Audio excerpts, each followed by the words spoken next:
There's a building in Camden, New Jersey that most people drive right past without a second thought. Brick walls, broken windows, a rusted gate out front. But inside those walls, something extraordinary once happened. Something that changed the way every American family spent their evenings. This is the story of RCA, the company that invented your living room, and the story of how they lost it all. Let's go back to 1919. The Radio Corporation of America was born out of a simple idea. America needed to own its own airwaves. No foreign companies, no outside control, just American ingenuity and American voices broadcast across American skies. And the man who would turn that idea into a dynasty was a scrappy immigrant kid from the streets of New York City named David Sarnoff. Sarnoff had started as a telegraph operator, barely a teenager when he sat at his radio post at the Wanamaker department store in Manhattan. And according to the story he told for decades, he was one of the first people in America to pick up the distress signal from the Titanic in 1912. Whether every detail of that story holds up to history or not, one thing is certain.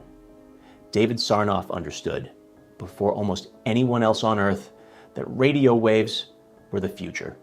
By the time he became president of RCA in 1930, the company was already a giant. But Sarnoff was not satisfied with radio. He had bigger plans. He had his eye on something most people thought was pure science fiction, moving pictures, sent through the air, right into your home. Now here is where it gets interesting. The race to invent television was brutal. Sarnoff and RCA were in a war with a quiet, soft-spoken farmer's son from Idaho named Philo Farnsworth. Farnsworth had a vision for electronic television when he was just 14 years old, plowing a field and staring at the rows of soil in front of him. He figured you could scan a picture the same way, line by line, row by row. He built his first working system in 1927. He was 21 years old. RCA wanted that technology. Sarnoff sent his engineers to Farnsworth's lab. He offered to buy him out. Farnsworth said no. So they did what powerful companies sometimes do. They fought him in court for years, trying to claim that their own engineer, Vladimir Zworykin, had invented television first. It was one of the longest and ugliest patent battles in American history. And in the end, Farnsworth won. RCA had to pay him royalties, a rare defeat for David Sarnoff. But here is the thing about Sarnoff. He did not stay down. On April 30th, 1939, at the World's Fair in New York City, David Sarnoff stood in front of a camera and made a broadcast that nobody who saw it ever forgot. RCA demonstrated television to the American public for the first time. Families lined up for hours to watch a fuzzy black and white image flicker on a screen the size of a paperback book.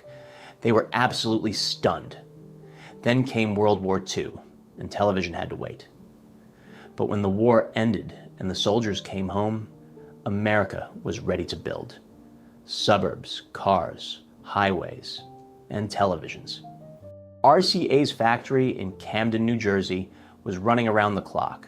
Thousands of workers showing up every single morning to build the sets that were filling up American living rooms from coast to coast. By 1950, there were about 10 million television sets in American homes. A few years later, that number was climbing past 50 million. RCA was not just a company anymore. It was a part of American life. The workers at Camden were proud people. They worked hard. They built things with their hands. A man could get a job at RCA right out of high school and know that he was building something that families across the country would gather around every single night. There was real dignity in that. And then came color television. In 1953, the FCC adopted RCA's color broadcasting standard as the national standard for the entire country. That was a massive victory. Every color TV sold in America, no matter who made it, had to work within the system RCA had built. Sarnoff called it the greatest thing the company had ever done. He might have been right. Through the 1950s and into the 1960s, RCA seemed untouchable. They owned NBC. They had the best engineers in the world. They had the patents. They had the factories. They had the brand name. If you wanted a television, you wanted an RCA. But something was coming. Something quiet. Something patient. Something that RCA's leadership did not take seriously until it was far too late. Japan was rebuilding after the war, and their manufacturers were hungry. Sony, Panasonic, Sharp. They were building televisions that were cheaper, more reliable, and they were improving fast. American companies, including RCA, had started moving some production overseas to cut costs. Little by little, the work that once kept thousands of American workers employed was disappearing. David Sarnoff died in 1971, and without him, something shifted inside RCA. The company that had once been bold and visionary started making cautious decisions, expensive mistakes. In 1981, they launched a product called Selectavision, a video disc player they had spent years and hundreds of millions of dollars developing. By the time it hit store shelves, VHS tapes had already won the market. Selectavision was dead within 3 years. The losses were staggering. RCA was bleeding. The Japanese competition was taking market share that would never come back. The factories were slowing down. The workforce was shrinking. In 1986, General Electric bought RCA for $6.3 billion. It was the largest non-oil merger in American history up to that point. People thought maybe General Electric could save it. Maybe there was still a future for this American icon. They were wrong. Within a year, GE sold RCA's consumer electronics division to a French company called Thomson. The name stayed on the television sets for a while, but the soul of the company was gone. The Camden factory, where thousands of workers had once built the sets that lit up American living rooms, went quiet. The machines stopped. The doors closed. A brand that had once meant everything, that had brought television into your home, that had employed your neighbors and your fathers, and maybe even some of you, was gone. There is something worth remembering here. RCA did not fail because the people who built those televisions were not good enough. The workers at Camden were some of the best in the world.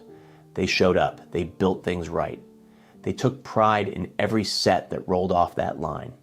What failed was the leadership, the vision, the willingness to look ahead and adapt before it was too late.